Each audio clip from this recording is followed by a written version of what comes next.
You're listening to the Lux Life Discovered podcast, where we talk with people who are living a lifestyle that reflects their passion, because we believe everyone should be living their best life, their Lux Life. The show is hosted by Rick Steiner with Steiner Event Group, a premier national event planning company, and co-hosted by Shannon Richmond, the Vice President of the Panama City Beach Chamber of Commerce. If you are watching on YouTube, be sure to hit the subscribe button and the bell to get notifications of future episodes.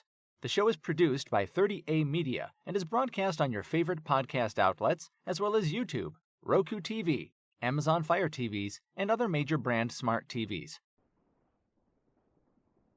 Hello, I'm Rick Steiner, and welcome to Lux Life Discovered.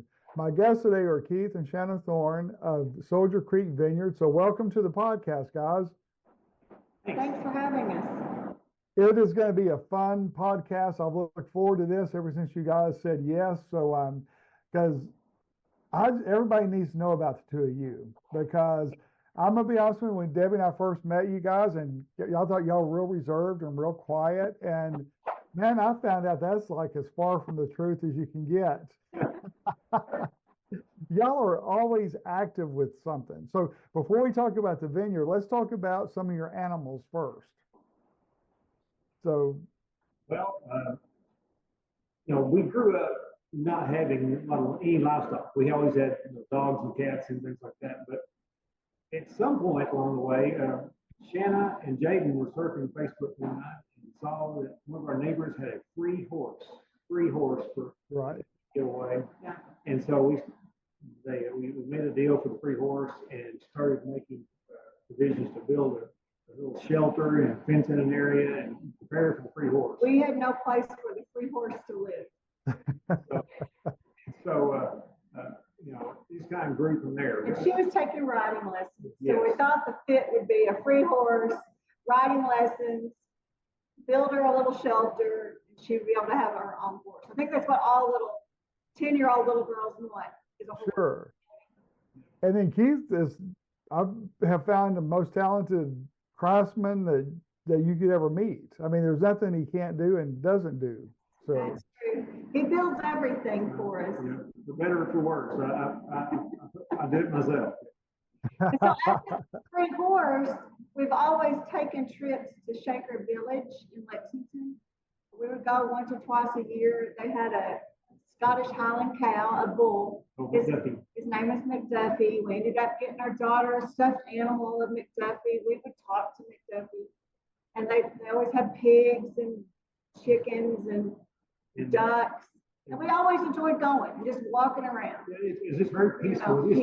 It's made us very relaxed, made us feel it was just a nice afternoon to go there sometime in the fall, just walk around, pet the animals, talk to the various craftsmen and stuff there. Right. It was just fun. And so one night we were on our way to see McDuffie. And since we had this little shelter and a few little bit of fencing, I get to Googling, where can I find a Scottish Highland cow? Well, lo and behold, one popped up in Branson, Missouri. Her name was Dolly. I was sold. He called that night at 9 o'clock at night, and we bought Dolly over the phone. Oh my gosh. Okay, so that's how Dolly evolved. It came about then. Okay. So she's our mascot. Dolly is our mascot of the farm. She's the face of the organization. Right. Well, and then you were on a trip somewhere and saw some goats, and next thing you know, you're bringing the goats home in the back of your pig. Yes, and he went to North Carolina. Our daughter wanted to show a pig in 4-H. She's a very needy child, apparently. She needed a horse and a pig, and we couldn't just get a regular pig. We had to go to North Carolina and get a Kenny Cooney, and they're from New Zealand. Oh, wow. Breed. Yeah. People always ask me what a Kenny Cooney is, and the only thing we've got really to point to is that you see the little pig in Moana that's on, that's a Kenny Cooney. Okay, all right. Well, good deal. And then you got all these animals, and then Jaden left you and has gone on to. Yes, they're ours. Yeah, now they're ours. And we've added sheep to the farm, and now we shear them every year in April. And we've partnered with a mill in Cody, Wyoming, and they take our fleece and they're turning those into scarves and beanies and yarn for us. So just Okay. out of nowhere, we found I guess a byproduct or a product. Yeah.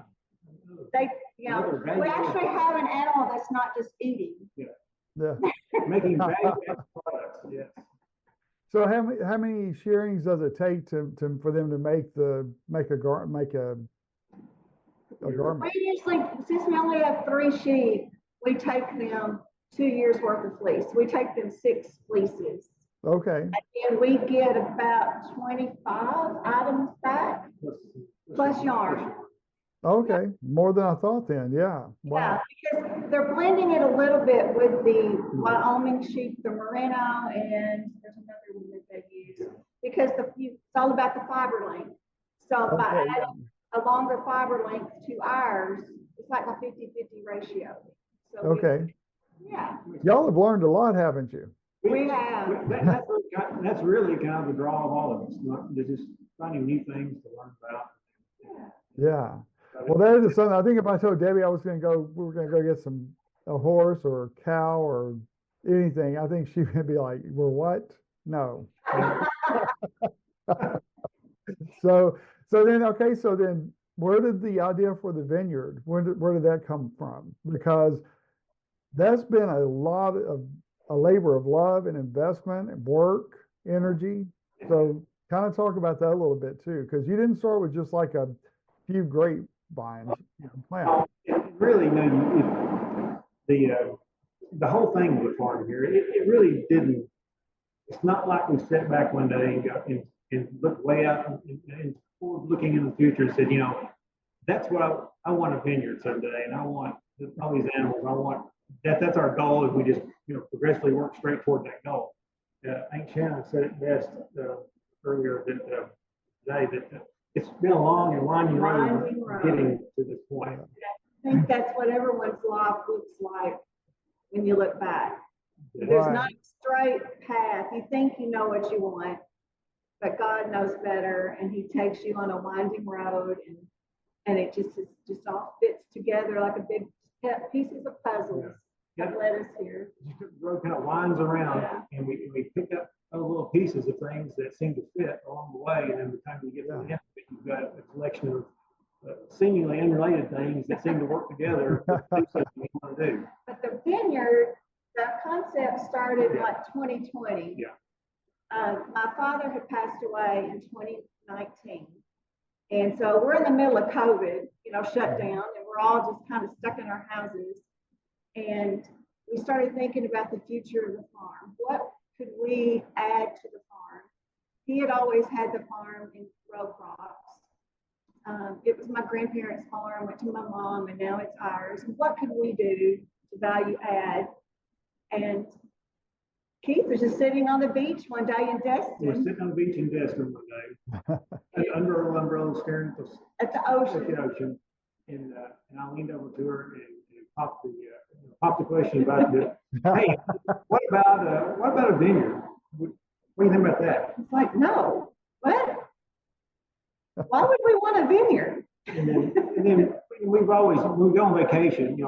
Since there really aren't any vineyards here where we live, there might be just one or two, but there's really not anything to speak of within an hour or 2 hours drive.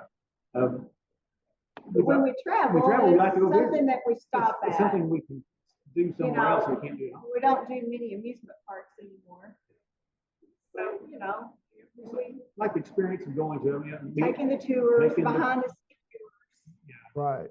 And so we're just been fascinated by the whole process of really how they do it. How they make the wine, how they grow the grapes. Right.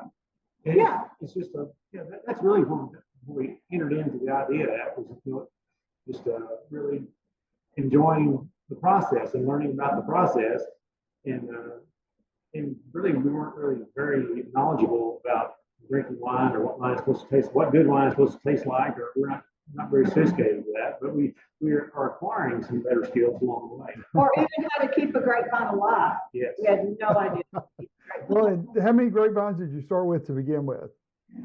150. Yeah. 150. So it's not like a little crop. That's a lot of grapes. Yeah, 150. We planted those first. We call that our first 3 rows.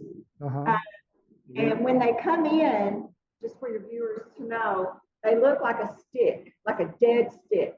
They're about No that, leaves, about yeah. 4 inches tall. Yeah, but they're about 4, 6 And inches then they tall. have a root system that's about 12 inches long. And so you think, what is happening? They're sticks. So they just come in a box, wrapped up in newspaper. Dead sticks. Dead sticks. And I'm sure when you first opened it, you thought, we've ordered a bunch of dead sticks. And they just had a little tag on them telling us what they were. At that time, we had 2 varieties.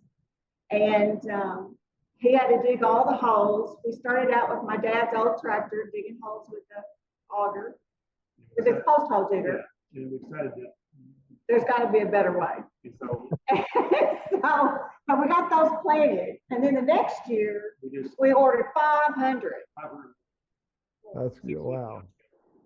And then y'all would planted these all yourselves. You didn't hire it done. You did it yourself. Ourselves, including our daughter. She was out there. And so she was a big help helping us get all that done. But just trying not to kill each other with an auger and a post hole digger. Because I would have to stand on the post hole digger while it was going in the ground. Yeah. All 650 times, pretty much. Yeah. Oh, gosh. So, did you ever think at any point during that time that you're like, this is not what I signed up for? Yes. Yeah, many times.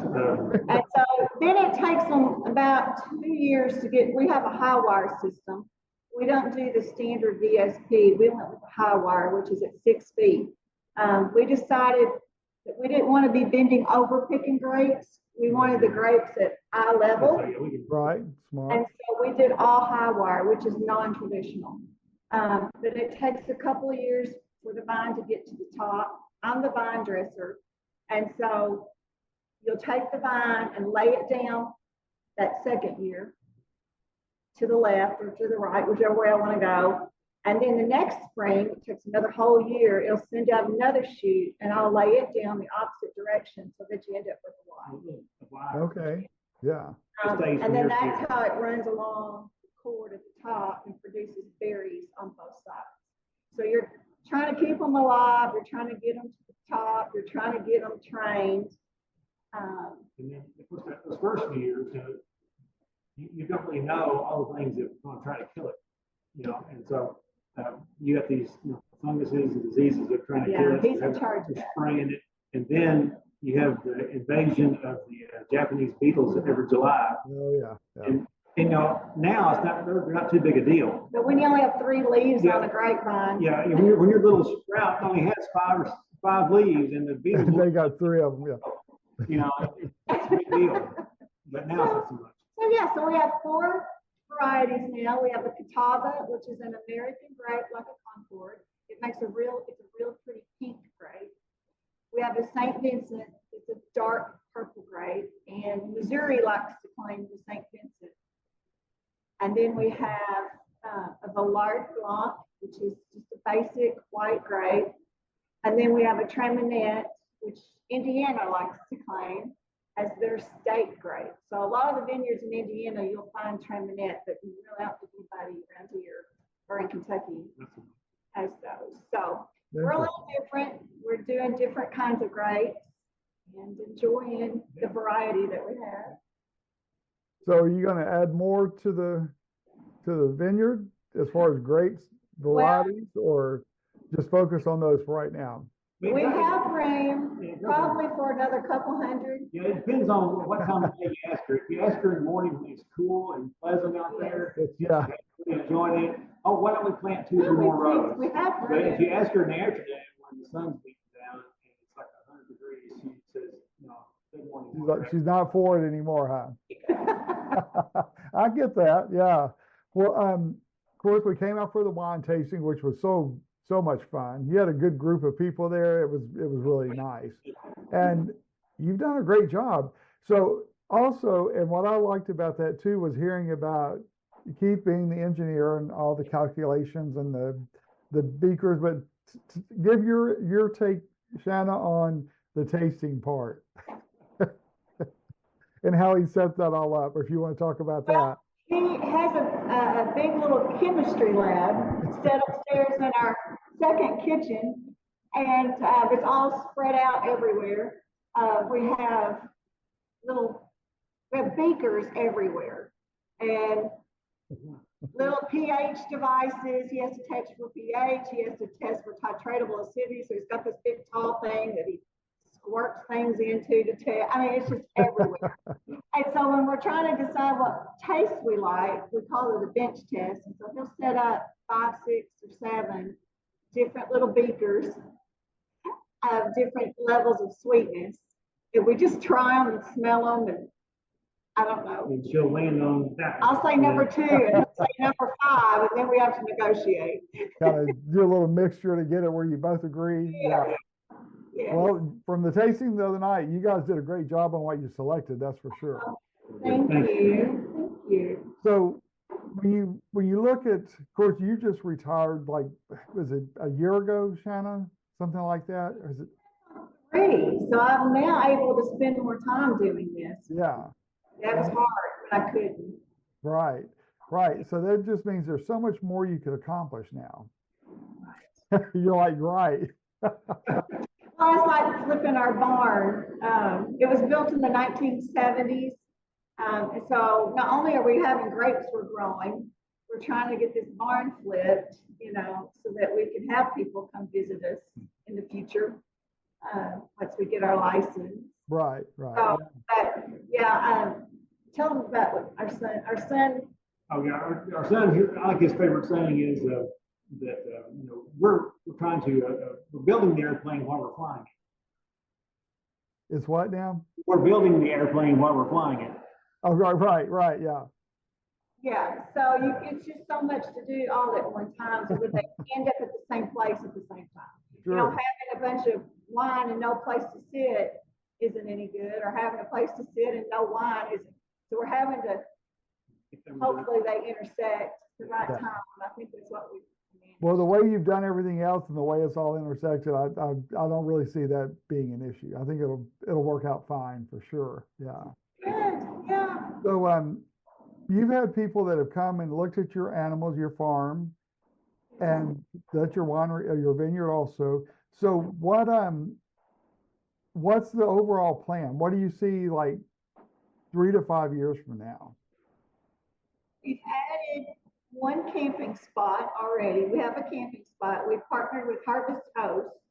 Okay. They are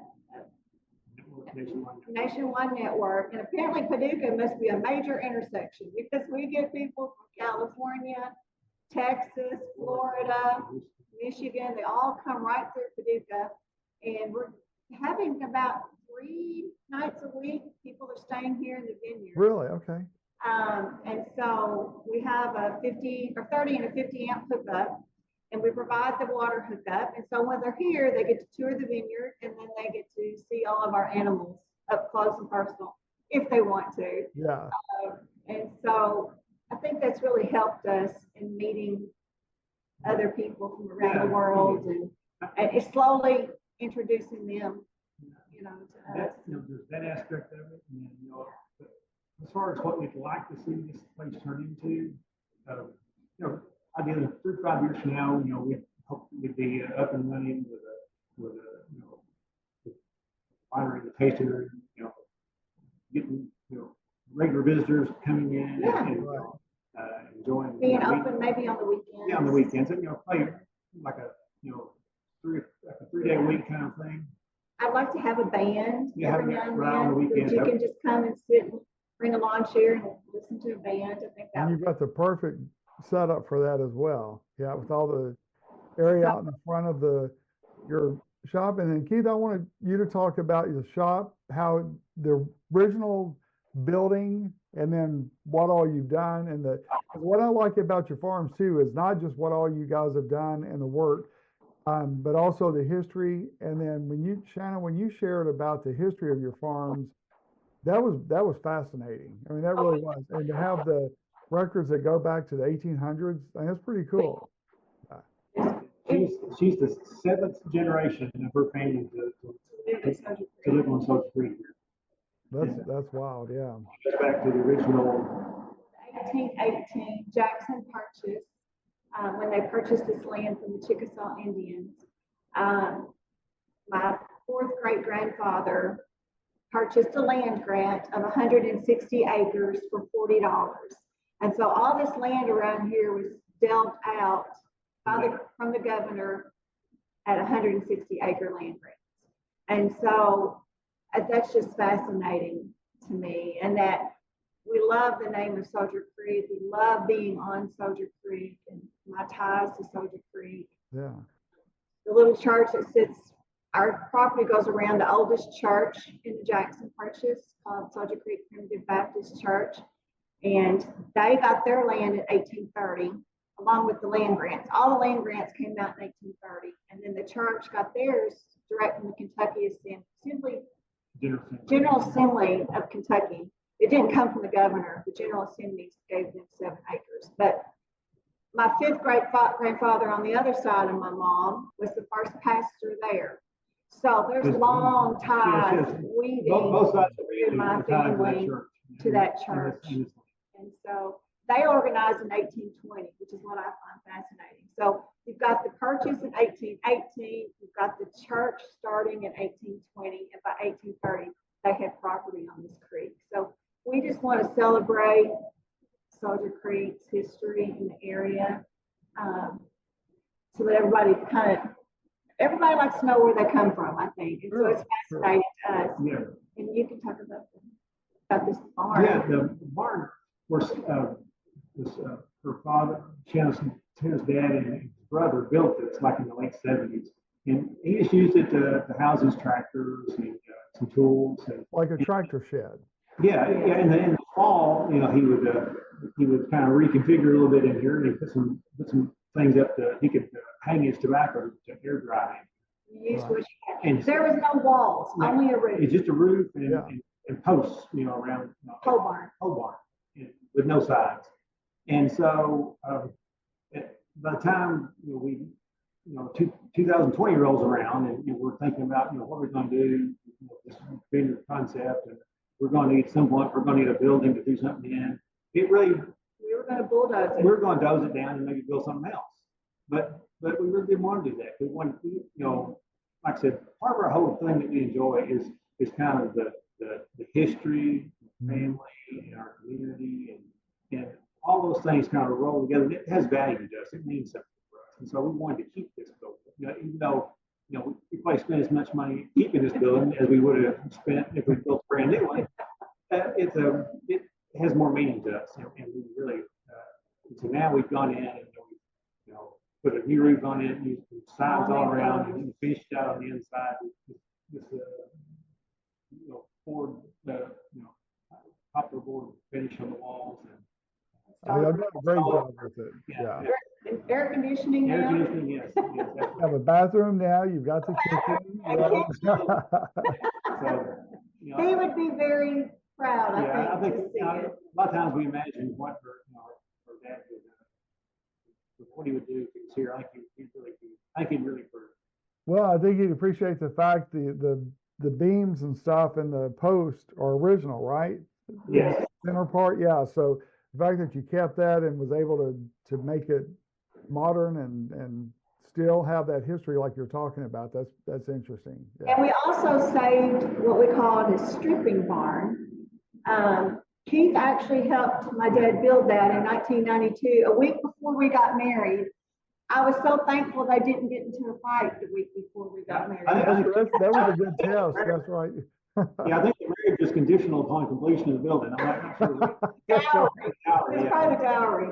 Yeah. But it was a stripping room where we would strip tobacco, in the season. And so we completely gutted it, refinished the inside, put all the outside, and a roof on that. So, for everybody that don't know what stripping tobacco is, that's where you take the tobacco that you've been hanging in the barn for a while, and it's all cured out, and you take it and you flip the leaves off the stalk, and then you take them and you wrap them up and prepare them for sale.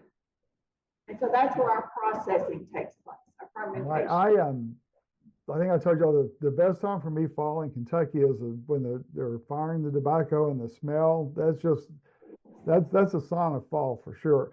But, growing up in Arkansas, we had farms, but we always had like, beans and cotton and then wheat in the winter, but we didn't have tobacco. So that's been an interesting crop to see. And the amount of work that goes into it is people don't understand or realize how much goes into a tobacco crop. It's very labor intensive. And, back, 25 years ago, most of the tobacco was grown by a series of small farmers. And each little plot of land had so much, tobacco that was allotted that could be grown. Right. And so it was just a way for small farmers to have a cash crop. And but I'm not sure how many years ago now, maybe 10 plus years ago, 10, 15 years ago now, they did away with that program. And so really most of the tobacco is consolidated, just a few large farmers now, not small farmers. Right. Yeah, a lot of the smaller farmers have definitely disappeared for sure, all over. So now when you guys also have an idea or you see something that interests you, you guys are not scared to just pack up and go check it out yourselves. You love to travel. Who's the biggest travel bug of the two of you? I think he's going to do this. She is excellent at planning trips and ferreting out details and information that places we're going to go. She studies the area. She makes it very enjoyable for me. He teases that I already have gone before we ever leave the house. So when you go, you're like, yeah, this is what I was thinking. Yeah. No. Yeah, there are vacations on the shelf that we've never taken that are fully planned that I could just pull out. Yeah. So what's next on the trip? Well, this fall we are going with a friend on the Seine River on a river cruise in Paris. Going from Paris. He's always wanted to see the Normandy beaches, so we're going to go see the Normandy beaches. And then one of the days there's a trip to a honeybee farm. Okay. No. He's always never thought about that coming up. Yeah. He's wanting bees. We tried one time, and our hive left us. They didn't like us, the home he made for them. But he's got all the equipment, so bees are probably next. Okay. Like this fall, he started making maple syrup. He started reading about it, and we built a sugar shack. And he made how many gallons? 90 bottles of maple syrup. Wow. Yeah. Interesting. I can't wait to see what the future has. Guys, I'll tell you, John's going to put up your information on the screen. So if people want to contact you or, about coming to visit and tour or just find out more about you, John's, I think the information should be up now. It is. And so kind of go over that, Shanna, and tell people to reach out and find out more about y'all. Post videos all the time on our Facebook page, Thornberry Farms -KY. Just little snippets of what's going on in the daily life of this farm. This week it was about netting our grapes so the birds don't eat them all. And then just they can call or text. We're happy to do a farm tour. And then if anyone's out there in Harvest Host, look us up.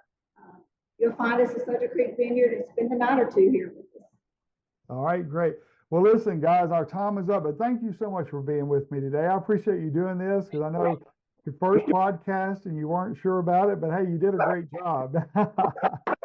I had no doubt we would not be like at a lull about what to talk about. That's never happened. So I'm glad you did this and I appreciate it very much. Thank you.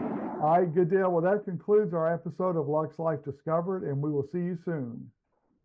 Check out Lux Life Discovered on Facebook and Instagram and on 30a.tv. See you next time on Lux Life Discovered. Check out Lux Life Discovered on Facebook and Instagram and on 30a.tv. See you next time on Lux Life Discovered.